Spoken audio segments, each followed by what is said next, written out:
শ্রী শ্রী গুরবে নমঃ। আর্যবাণী চ্যানেল থেকে আমি অ্যাস্ট্রোপামিস্ট শ্রী অনিশ বলছি। রাত পোয়ালেই ধনতেরাস বা ধনত্রয়োদশী। তো জ্যোতিষীরা প্রেসক্রাইব করছেন, মানুষরা নিজের থেকেও গিয়ে কেউ শোনার, যার যেরকম ক্ষমতা, আর্থিক সঙ্গতি যার যেরকম, কেউ সোনার বাসন কিনছেন, কেউ সোনার গয়না কিনছেন, কেউ রূপোর গয়না কিনছেন, নানান রকম চলছে এরকম। কিন্তু বৈদিক জ্যোতিষে কিন্তু পরিষ্কার উল্লেখ আছে, সবার জন্য সব ধাতু কিন্তু অনুকূল নয়। সবার জন্য সব ধাতু অনুকূল নয়। অর্থাৎ আপনার জন্য যদি সোনা সঠিক হয়, সোনা এই ধাতুটা যদি আপনার জন্য প্রযোজ্য হয়, তাহলে সেটা যে আমার জন্য প্রযোজ্য হবে এর কোনো মানে নেই। আবার ধরুন আমার জন্য রূপো এই ধাতুটা প্রযোজ্য হলো, তার মানে এই নয় যে সেটা আপনার জন্য প্রযোজ্য হবে। এর কিছু বেসিক ফর্মুলা আছে। আজকে আমরা সেই বেসিক ফর্মুলা নিয়ে আলোচনা করব, যে কার জন্য কোন ধাতু বাসন বা অলংকার কেনাটা শুভপ্রদ হবে, সেই নিয়ে আজকের আলোচনা। তার আগে প্রথমে বলে নিই, কালকে এই ধাতব বস্তু বা সামগ্রী বা গয়না কেনার সঠিক মুহূর্তটা কি। এটার সঠিক মুহূর্ত হলো ত্রয়োদশী তিথির প্রদোষকালে, অর্থাৎ প্রদোষকাল বলা হয় সন্ধ্যাকালকে সাধারণত, কিন্তু বৈদিক জ্যোতিষ বলছে দ্বাদশী তিথি এন্ড হচ্ছে, ত্রয়োদশী তিথি শুরু হচ্ছে যে সন্ধ্যেবেলাটা, সেই সন্ধ্যেবেলাটাই হলো প্রকৃত প্রদোষকাল। এবারে এর পারফেক্ট টাইমটা এই বছরের জন্য নির্ধারিত আছে সন্ধ্যা 7টা 11 থেকে রাত 9টা 22 পর্যন্ত। প্রদোষকালটা শুরু হবে 7টা 11, আর এটা রাত 9টা 22 পর্যন্ত স্টে করবে। মানে কেনাকাটির বিষয়টা, কোন সময় কিনবেন, কোন মুহূর্ততে কিনবেন, এটা হলো সেই মুহূর্ত। এরপরে আসছি যে কার জন্য কোন ধাতু শুভপ্রদ হবে সেই প্রসঙ্গে।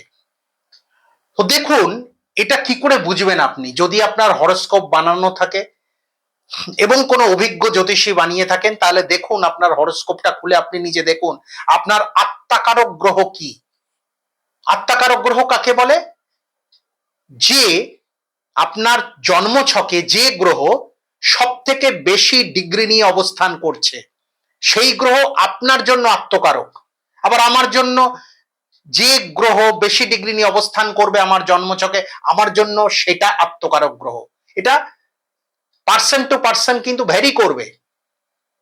তো আমি প্রত্যেকের ব্যাপারে বলছি। এবার ঘটনা হলো, অনেকে বলবেন যে আমাদের তো ঠিকুজি কুষ্টি বানানো নেই, কেউ বলবেন আমরা তো জানি না কিভাবে কি দেখতে হয়। ঠিকুজি কুষ্টি হয়তো আছে, কিন্তু আমরা জানি না কিভাবে দেখতে হয়, অনেকেই বলতে পারেন।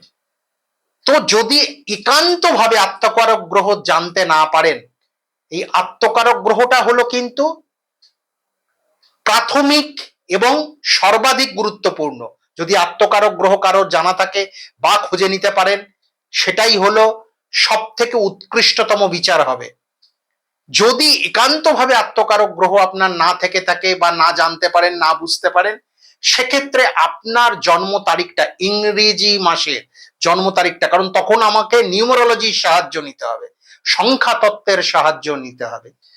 তো ধরুন, যদি কারো আত্মকারক গ্রহ হয় রবি বা বৃহস্পতি, আত্মকারক গ্রহ কারোর হলো রবি বা কারোর বৃহস্পতি, যদি সেটা জানা না যায়, তাহলে রবির নিউমারোলজিক্যাল ফিগার হলো 1 আর বৃহস্পতির হলো 3। মানে কারোর যদি মাসের 1 তারিখে জন্ম হয় বা 3 তারিখে জন্ম হয়, এটাকে নিউমারোলজিতে ড্রাইভার নাম্বার বলা হয়ে থাকে।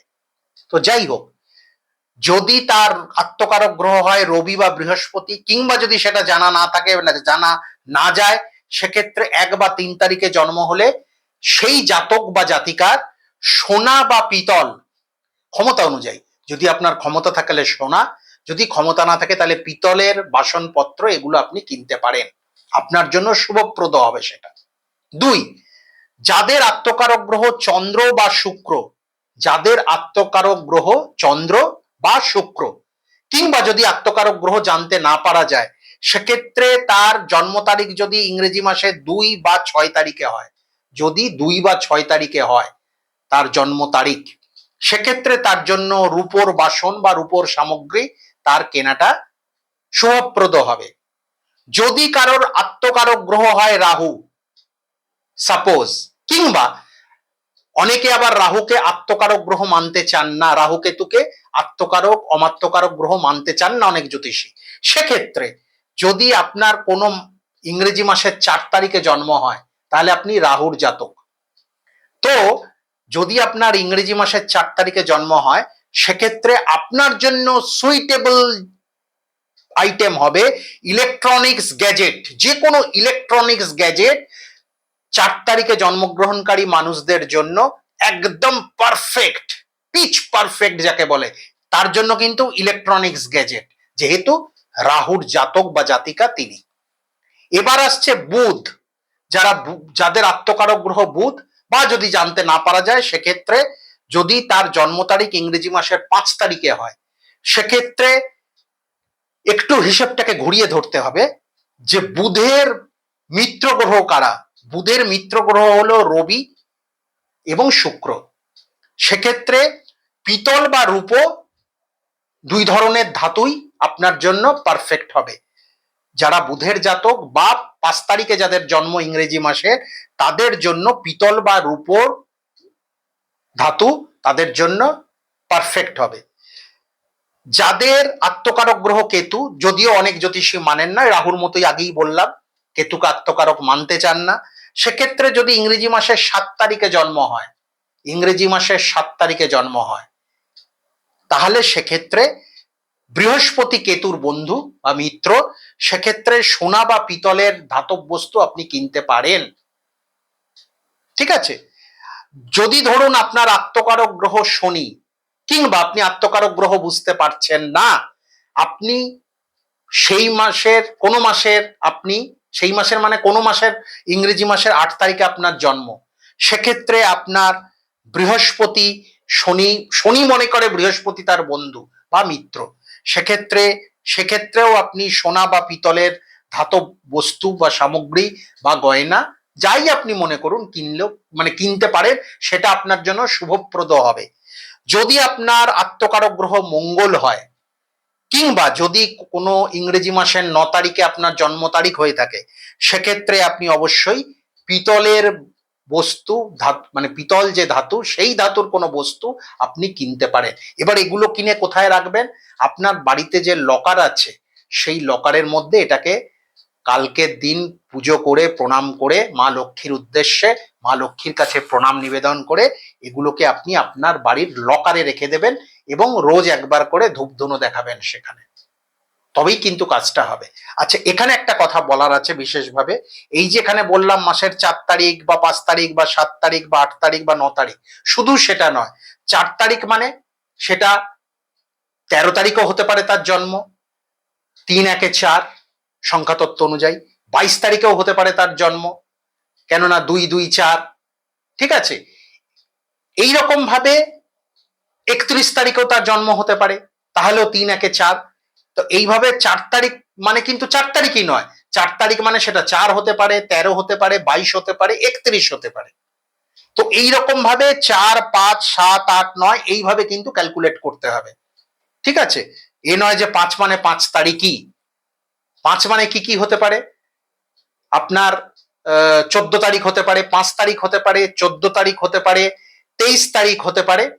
ঠিক আছে, এগুলো হলো এই তারিখগুলো যাদের জন্ম হবে তাদের ড্রাইভার নাম্বার ধরা হবে নিউমারোলজি অনুযায়ী 5, কেননা 5, 14, 4-1-5, ওদিকে 23, 3-2-5। ঠিক আছে, সেরকম ভাবে 7ও তাই হবে, 8ও তাই হবে, 9ও তাই হবে। আশা করি আজকের ব্যাপারটা খুব সহজভাবেই আমি বোঝানোর চেষ্টা করলাম। যে দুমদাম করে গিয়ে কালকে কিনবেন না, একটা হলো ওই প্রদোষকাল যে সময়টা বললাম সন্ধে 7টা 11 থেকে 9টা 22-এর মধ্যে কিনবেন।